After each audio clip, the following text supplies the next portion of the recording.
60 मसाले। आमच्याकडे मालवणी गरम मसाला, स्पेशल मच्छी मसाले, हळद, भाजका मसाला असे विविध प्रकारचे प्रसिद्ध मसाले मिळतील।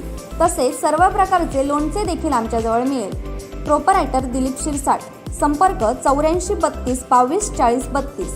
प्रोपरायटर अमेय शिरसाट, संपर्क 96 37 17 05 66। आमचा पत्ता कुडाळ बाजारपेठ।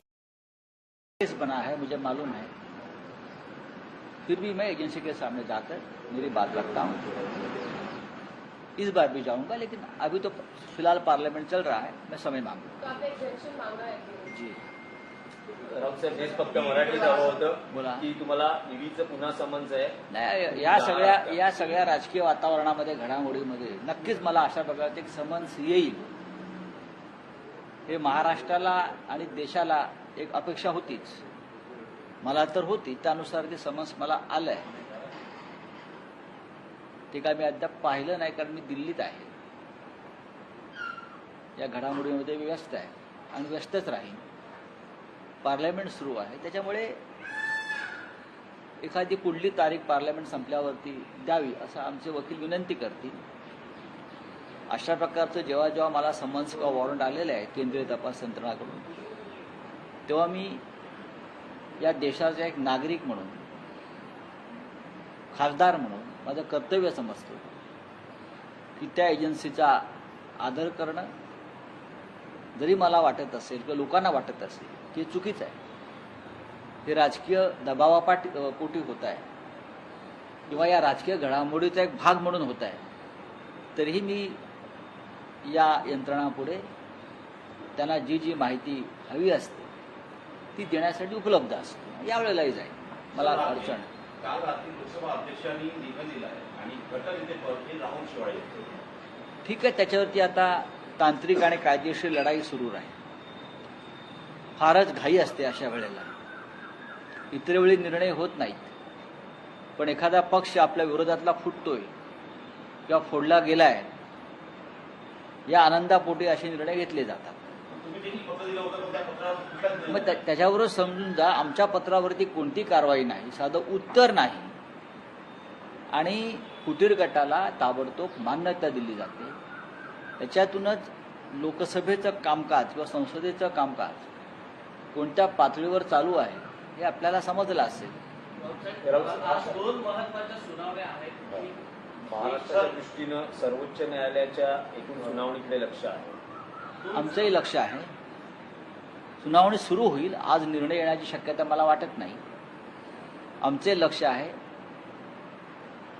आम्हाला असं वाटतं की सर्वोच्च न्यायालयातून आम्हाला सगळ्यांना न्याय मिळेल, लोकशाही जिवंत आहे आणि लोकशाहीची इतक्या उद्धटपणे हत्या कोणी करू शकणार नाही, याबाबत सर्वोच्च न्यायालयाच्या मुख्य न्यायाधीशाकडून आम्हाला न्याय मिळेल याची आम्हाला खात्री आहे। कारण ज्या पद्धतीनं कायदा आणि घटनेची पायमल्ली करून फुटीर गटाला मान्यता देण्याचा प्रयत्न होतो आहे, पक्षांतरबंदी कायद्याचे नियम आहेत, जे काही नियम आहेत त्याचे पालन केलं जात नाही आहे, आणि म्हणून आम्हाला सर्वोच्च न्यायालयात धाव घ्यावी लागली। या देशाच्या लोकशाहीला आता एकमेव आशेचा किरण म्हणजे सर्वोच्च न्यायालय आणि मुख्य न्यायाधीश।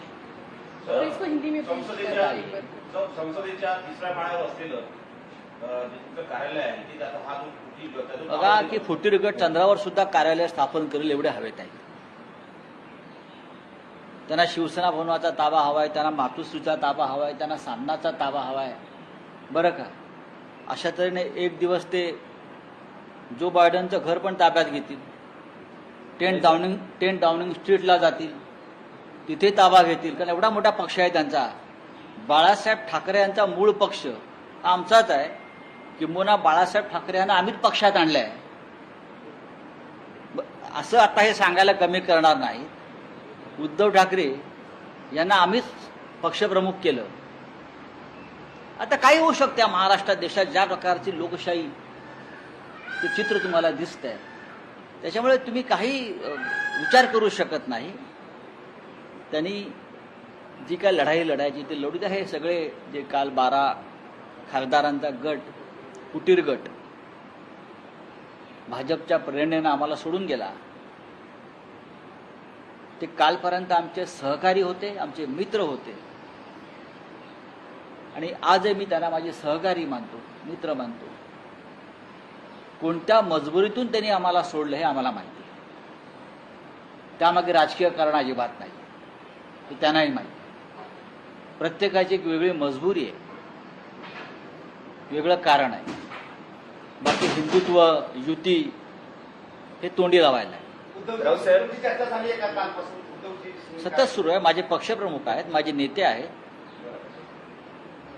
इकडल्या घडामोडींवर त्यांना माहिती देणं आणि त्यांच्याकडून सूचना घेणं हे सातत्यानं सुरू आहे. राऊत साहेब, केंद्रीय मंत्री रावसाहेब दानवे यांनी मुलाखतीत असं म्हटलं की 2019ला जो फॉर्म्युला ठरला होता, ज्यांचे आमदार जास्त निवडून येतील त्यांचा मुख्यमंत्री, असा फॉर्म्युला असताना असा कोणताही फॉर्म्युला धोका दिला असं त्यांचं असा म्हणणं आहे. कोणताही फॉर्म्युला ठरला नव्हता. आपण जर हॉटेल ब्ल्यू सी वरळीच्या पत्रकार परिषदेत सन्माननीय अमित शहा यांच्या उपस्थितीत देवेंद्र फडणवीस यांनी केलेलं निवेदन ऐकलं असेल तर रावसाहेब दानवे हे कुठेतरी पाताळात फिरतायत, त्यांनी पृथ्वीवर यायचे आहेत एवढंच मला सांगावं लागेल. स्वतः अमित शहा यांच्या संमतीनं त्या पत्रकार परिषदेमध्ये आजचे उपमुख्यमंत्री देवेंद्र फडणवीस यांनी असं सांगितलं होतं की भविष्यातला शिवसेना भाजपमधला फॉर्म्युला हा 50-50% सत्ता वाटपाचा आहे. त्यांना जर दानवे साहेब माझ्या बाजूलाच राहतात, इकडे जवळच आहे, त्यांना ती क्लिप आहे तर पाठवतो, माझ्याकडे संपूर्ण ती क्लिप आहे, त्यांना पाठवतो. कदाचित त्यावेळेला त्यांना विश्वासात घेतलं नसेल राऊत पक्षाने. साहेब, आणखी एक त्यांचं असं विधान होतं की सध्याचं जे महाभारत घडतं आहे ते संजय राऊतांमुळे घडतंय. शिवसेना भाजप युती संजय राऊतांमुळे तुटली आणि आमदार खासदार संजय राऊतांमुळे शिंदे गटात गेले. उठाव केलेले आमदार आणि खासदार हेच सांगतात. 2014 साली संजय राऊत कुठे होते? जेव्हा भारतीय जनता पक्षाने युती तोडली तेव्हा संजय राऊत त्या चित्रामध्ये कुठे होते? 2019 साली भारतीय जनता पक्षाने दिलेला शब्द तोडला उद्धव ठाकरेंना, तेव्हा संजय राऊत कुठे होते याचं उत्तर त्यांनी द्यावं. 2014 ते 2019 या काळात घडलेल्या घटनांना जबाबदार कोण आहे? उद्धव ठाकरे आणि त्यांच्या कुटुंबावर, शिवसेनेवर ज्या प्रकारची शिवराळ चिखलफेक भाजपाकडून झाली त्याला संजय राऊत जबाबदार आहेत का? रावसाहेब दानवे हे जालन्याचे खासदार आज आहेत, 2024ला असतील की नाही या भ्रमिष्ट अवस्थेत ते आहेत आणि म्हणून त्यांना असे काहीतरी विषय सुचत आहे. राऊतसाहेब, काल खासदारांनी शिंदे गटात सामील झाल्यानंतर विनायक राऊत आणि अमित सावंत यांच्यावर बघा, त्यांच्या आरोपांना आणि त्यांच्या चिखलफेकीला काही अर्थ नाही. मी तुम्हाला म्हणतो की कालपर्यंत ते आमचे सहकारी होते, आमचे मित्र होते आणि मी आजही त्यांच्यावरती कोणत्याही प्रकारची अशी टिप्पणी करणार नाही, कारण त्यांची मजबुरी मला माहिती आहे. राऊसाहेब, तुम्ही ज्यांना पक्षातून काढतात म्हणजे पक्ष नेतृत्व ज्यांना आता बंडखोरी असेल किंवा काय, अनेक नेत्यांना काढल्या, पदाधिकाऱ्यांना काढलंय, पण एकनाथ शिंदे त्यांचं पुन्हा पुनर्वसन करतायत, त्यांना पुन्हा नेतेपदी आणि हो, बरोबर आहे, पदांवर नेमणूक केली जाते. देशभरामध्ये जेव्हा जेव्हा पक्ष फोडण्यात आले तेव्हा फुटीर गटानं अशाच नेत्यांना, हकलपट्टी केलेल्या नेत्यांनाच आपल्याकडे स्थान दिले. आणि आपण पाहिलं असेल, जे म्हणतात आमची शिवसेना खरी, त्यातले बरेच लोक राजीनामा देताना शिवसेनेचा काय म्हणतात, मी शिवसेनेतून बाहेर पडतोय, म्हणजे शिवसेना आहे ना मूळ. हे गोंधळलेल्या मनस्थितीचं लक्षण आहे आणि हा गोंधळ असाच काही काळ राहील, पण महाराष्ट्राची जनता गोंधळलेली नाही. चला आप बोलिए. राऊसाहेब, फक्त एकच मराठी. यही आपसे हिंदी में पूछ रही थी कि पूछिए। सुप्रीम कोर्ट में ये मामला है, आज असली शिवसेना कौन, नकली शिवसेना देखिए, कौन? असली नकली का मामला ही नहीं, ये शिवसेना बालासाहब ठाकरे जी की है. अब ये नकली वाले जो है, हमसे टूटे हुए फूटे हुए लोग, वो ये भी कह सकते हैं कि बालासाहब ठाकरे जी को हमने ही पार्टी में लाया था. ये भी बोल सकते, कुछ भी बोल सकते हैं लोग, या उद्धव ठाकरे को हमने ही शिवसेना प्रमुख बनाया है. तो ऐसी बातों पर ध्यान नहीं देना ये उचित है. उनकी मन की अवस्था हम समझ सकते हैं. कानून हमारे साथ है, नियम हमारे साथ है, तो हमें पूरा विश्वास है देश के सर्वोच्च न्यायालय में, सुप्रीम कोर्ट में हमें न्याय मिलेगा. इस देश का लोकतंत्र अभी मरा नहीं है, जिंदा है. ये हमारे मुख्य न्यायाधीश देश को दिखा देंगे. राऊसाहेब, संजीव पांडे को अरेस्ट किया गया ईडी और देखिए मैं काफी लोग हमेशा वहाँ टिकट डाले। देखिए मैं हमेशा केंद्रीय जांच एजेंसी की जो कार्रवाई होती है जरूर हम उसके ऊपर बात करते हैं, लेकिन अब ये मामला न्यायालय में है, मैं उसके ऊपर बात नहीं करूँगा। सर, राहुल शिवाले ने जो दावा किया है कि उद्धव ठाकरे जो है वो भाजपा से गठबंधन करने के लिए इच्छुक थे, देखिए कौन क्या दावा करता है उसके ऊपर अब नहीं जाना चाहिए। 2014 में अलायंस हमने नहीं तोड़ा है बीजेपी के साथ, उसके ऊपर ये लोग बात नहीं करते। 2014 में बीजेपी ने अलायंस तोड़ा है शिवसेना के साथ। 2019 में भी हमने नहीं तोड़ा है। भारतीय जनता पार्टी की वो चाल थी कि हमें दूर करे, तब ये सभी लोग जो 12 छोड़ कर गए मुंह पर पट्टी बांधकर चुप बैठे थे और आप बात कर रहे हैं। संजय पांडेंच्या नंतर आता संजय राऊत आहेत असं काही हरकत किरीट नाही. सोमय्यांनी केलं. कोणी काही करू द्या. दुनिया सत्याची आहे, सत्यमेव जयते ह्या देशाचे ब्रीद वाक्य आहे.